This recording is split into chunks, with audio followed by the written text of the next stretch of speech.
Hello everyone, তো আজ হলো 15ই আগস্ট, স্বাধীনতা দিবস। তো আজকে আমি আর বন্ধু প্ল্যান করেছি কোথাও ঘুরতে যাব। তো আমাদের দুজনের মাথায় ফার্স্টে প্ল্যান আসে আমরা বারোমন্দি ঘাট যাব। তো ফাইনালি একদম বারোমন্দি ঘাট সাইকেল চালাতে চালাতে চলে এসেছি। তো আমার সাইকেলের হ্যান্ডেলটা এতটাই বড় যে ঢুকছিল না, তো খুব কষ্টে ঢুকিয়েছি।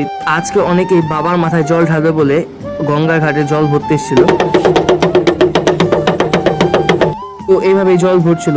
তো এখানে শুধু বসে থাকলে হবে না, কিছু খেতে হবে, তাই নিয়ে নিয়েছিলাম ঘটি গরম। তো আমরা দুজনে মিলে ঘটি গরম খাচ্ছিলাম। আর হ্যাঁ, আজকে গঙ্গাতে তেমন একটা হাওয়া ছিল না। তো এখানে মানুষের ভিড় দেখতে পাচ্ছ কীরকম ভিড় ছিল। তো এভাবেই গঙ্গার ধারে বসেছিলাম আর গঙ্গার ওয়েদার ফিল করছিলাম। তো এরপর চলে গেছিলাম অরুণ আইসক্রিম খেতে। তো আমরা 2-3 রকমের অরুণ আইসক্রিম নিই। তো অরুণ আইসক্রিম এমনকি বোনের জন্য কিছু নিয়ে আসি বাড়িতে। তো 5 টাকায় আজকাল যে অরুণ আইসক্রিম পাওয়া যায়, এটা অনেক বড় ব্যাপার। তো আমি অরুণ আইসক্রিম খেতে থাকি। আর তোমরা আমার চ্যানেলটাকে বেশি বেশি করে লাইক, কমেন্ট, সাবস্ক্রাইব এবং